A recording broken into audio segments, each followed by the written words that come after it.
Well, hello everybody. Welcome to P.B.M. Money. Cash is trash. I disagree. But that catchy little phrase is meant to make a point, and the point is well taken. It's supposed to mean that if you leave cash sitting in your savings account, it will lose value over time during periods of inflation. That I would agree with. But isn't it true for every asset that at certain parts in the market they lose value too? What about the recession of 2008? Ask the people that were in the real estate market in 2008 when the recession started. Ask them how that worked for them.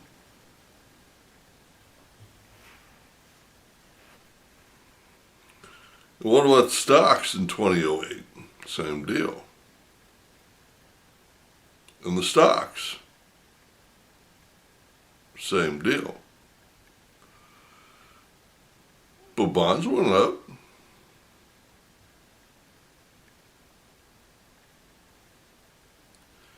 Now let me ask you a couple of questions. So out of the big 3 or 4 investment options that you have, isn't it true for all of them that if you dollar cost average, it will work out in the long run? It's 8 to 9% if you invest in the Dow 500 or S&P 500. It's about 8%, 6 to 8%. If you invest in real estate over time, it's about 5 to 7%. I think everybody agrees with that. I don't think there's anything I said about that. I think cash loses value over time if it's left there and not put to work. However, when the other ones dip, how are you going to buy if you have no cash?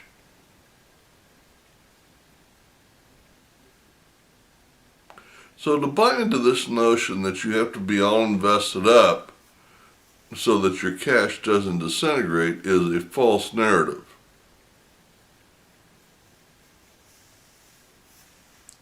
If you don't keep, and a lot of these guys that are filthy rich keep a percentage. They tell you a percentage. When they tell you they have 25% in cash, that doesn't sound like much to me and you. But 25% of their wealth could mean $10 million. Well, you can buy a lot of opportunity for $10 million. Now, I have found, just like anything else, I think you need to decide where your goals and strengths and opportunities are. I have found that no matter what happens, it doesn't matter how long the depression goes or how long we have inflation or how high or how low it goes, they're not making any more land. We can print all the money we want. We can print all the stocks we want, but we can't make all the land we want. Land is where the money's to be made.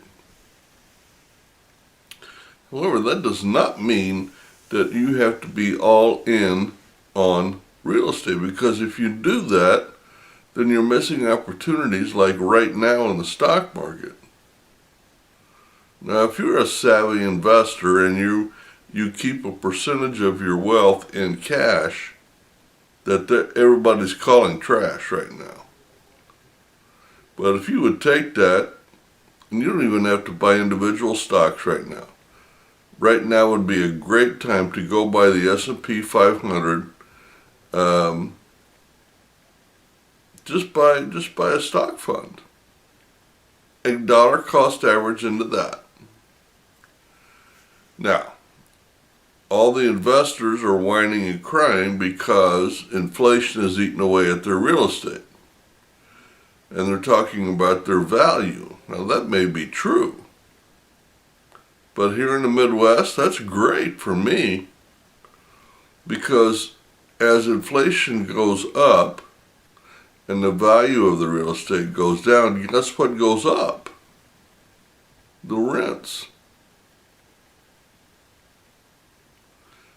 The rents are the highest they've been in this area forever. Now, are the values catching up? Yes. But that's when you stop doing that and you start putting money in funds that are way undervalued. Now, the last time the stock market was this far undervalued was 2020. This was a great time to go buy. And I got to tell you, I looked at because we got in June or July of 2020, and we were making money hand over fist. I mean it. I was pulling profit out every month. I was putting in $500 to $700 a month. We were pulling $1,000 to $1,100 a month out in profit. So we were doubling all the time. Great time. And I took that money and I put it in a mutual fund. And I let it sit there until I saw the market was coming down. Then I pulled it out and put it in cash. The market crashed, and guess what? I went and bought a piece of real estate. And the markets went up. Now, is it true that there's cycles? Absolutely. Is it true that you can never guess? Absolutely. But the money flows like the ocean does. Sometimes it's high, sometimes it's low, but there's always a rhythm to it.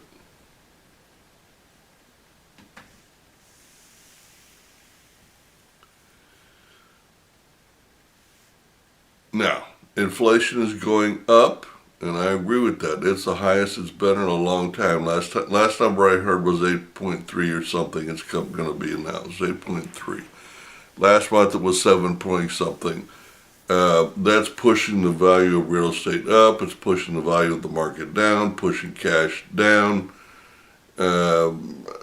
pushing rents up. I get all that. I get the inverse relationship and the longitudinal. I get all that. All you got to ask yourself is, if inflation goes up, what continues to go up? The rents. The rents continue to go up. What about the loans that the banks are making? Yes. I bought a house in September. I got 2.88. I bought a house in March. It was 4.8 something. So did it go up 2 points? Yes. Did it double? Yes. But I got $60,000 for under 5%. And if inflation is going to take the real estate market up 7, 8, 9%, is it really up? And the rents are up 25%? How am I losing? Cash is not trash. If I had not had the cash in the bank, I couldn't have gotten bought the real estate. Don't let people push you into the market or out of the market. Yes, inflation has detrimental effects on some part of the economy, but it also has beneficial ones on other parts of the economy. The thing that you have to do is figure out, when inflation hits, what's next.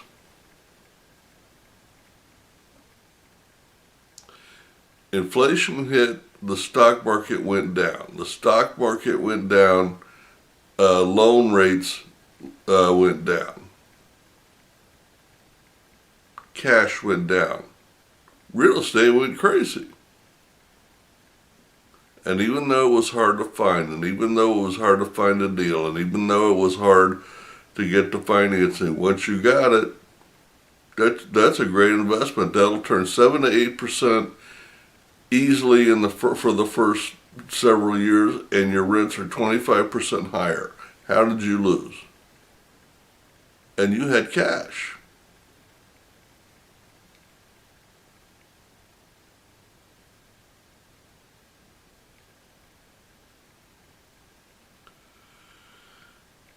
Now, I am never a gloom sayer because I realize, like most investors do, but I have found that most of the investors on YouTube are not here to talk about common sense. They're here to get clicks. And as you can tell from my channel, I don't care about clicks. And I'm too old to jump from thing to thing to thing. But what I do want to do is I want to make some common sense decisions because my retirement is going to be based on what I do in the next 3 to 5 years. Now, in the 1st of November, when the market crashed, and that is when it happens, and I don't care what they tell you, we have lost 40%. I have lost 40% in value in my growth fund or in my growth stocks in the last year and a half. All of that gain for a year and a half is gone. So when the dust cleared, I'm down to about $8,000 or $10,000, and we had probably 10 to 12 on 1st of November, and I stopped putting in cash, and I came on here and I did a video and told you what I was going to do with it. I put it into cash till I could figure out what the next move was, and I started putting cash back into 2 deals. I put it into a mutual fund, and that's going to be my holding spot until we are all in real estate. We're going to buy another piece of real estate in a year and a half, and another one in a year after that, because I believe that's the long-term growth is going to be. But in order to get there, I got to get the cash for the down payment. But that doesn't mean I have to hold it in a bank savings account. I can hold it in a mutual fund, a well-run, no-load mutual fund. Now, are they easy to find? No. I did a lot of research to find the one that I've got. And it's doing very well. Everybody else is losing money. My fund is gaining money. I'm very proud of them. It's called the Bruce Company. And they've done very well by me. So, my recommendation right now would be this. I would be doing everything. Oh, I wanted to finish that thought about the market. We stopped putting money in the market in the 1st of November. As soon as I recognized what was happening, I stopped. I did not sell. Because you don't lose money until you sell the stocks or they go out of business. So we just stopped. We're going to let them sit there. We're going to let the market do their thing. When the market comes back, we'll gain our $5,000 back. If the companies go out of business, then we lost the money.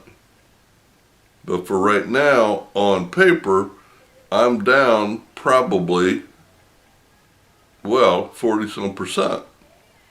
But that's okay. It's just sitting there. And if it goes up, great. If it goes down, great.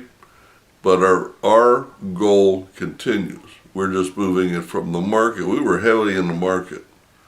We were putting about $1,000 a month in the market. Now we're going to start putting about $1,000 a month in our mutual fund. And we just bought another little piece of property because the rents are going up. And from all I can read, it's going to be that way for the next year or two. Give me a guarantee from the market. Give me a guarantee from cash. Give me a guarantee from anything. You're not going to get it. But real estate right now, they're confident in saying the next year or two, rental values will be up. So that's where I'm going. So my recommendation to you is do everything you can right now to get your hands on cash. I disagree that cash is trash. If you've got $100 a month, I would take that $100 a month and I would go get a personal loan for as much as you're comfortable with, and I'd stick it in a mutual fund and let that make percentage, and I'd pay that personal loan off. I'd sell anything that isn't producing for you other than the stock market. I would sell, turn it into cash, put it in a mutual fund, and I'd get ready. Because at some point the Fed is finally going to catch up, and the interest rates on loans are going to be enough to loosen the market. The supply is going to loosen up. The house market will loosen up. The value of the housing will go down. Not much, but it will go down. And those who have the cash on hand will be able to go make the deals. These guys on YouTube are telling you cash is trash because they've got 10 million sitting on the side. Don't follow the herd. It's okay to listen to the herd, but that doesn't mean you do everything they say. In general rules, they do tell you true things. They're talking from millennial standpoints. I'm talking from baby boomer standpoint. I've seen the markets. I've watched the markets for 50 years. And I'm telling you right now, the smart money is hoarding cash. Turn everything you can into cash, put it in a mutual fund, and wait. Because the first thing that's going to bust open is going to be the real estate market. They say it's going to bust down. It will loosen up. Prices will go down. Interest rates will stay level for a while. As soon as the interest rate starts to go down, we're looking at a year or two probably. But as soon as that starts to happen, you go hunting. Use as little cash as you can, lock as many properties up as you can, but invest all you can, because what will happen is the rents are not going to go down that much. Once the rents go up, they rarely go down. When they do, that's usually a depression or heavy recession. Unfortunately for investors right now, what the millennials aren't seeing is that even though inflation is here, the real estate market isn't going down, because this is not a normal recession, and I did a whole video on that. So from this video, I want you to learn a couple things. Cash right now is not trash. Cash is the tool that you're going to need in probably 6 to 12 months to go buy real estate. So hoard all the cash you can. Sell everything you can that doesn't hold potential for the next 5 years. Put everything you can in cash. Set it on the side, whether it's in a savings account or a mutual fund or even S&P 500 stock account. But hoard cash, because your opportunity is coming, and if you've got the cash right now, I would start putting in the S&P 500. It's not done going down, and you're going to lose money in the short term. But I saw a study one time that said if you lost the top 19 trading days in the last 20 years, you didn't make anything in the market. And the biggest trading days are when they come out of a bear market. So get prepared. I'd start hoarding cash, putting it where you can take advantage of a run, and then get prepared, because as soon as the interest rates get high enough and the supply loosens up, the market's going to go crazy, and that's when you want to jump in and buy. Well, that's all I wanted to say. You guys have a great day, a great week, and happy investing.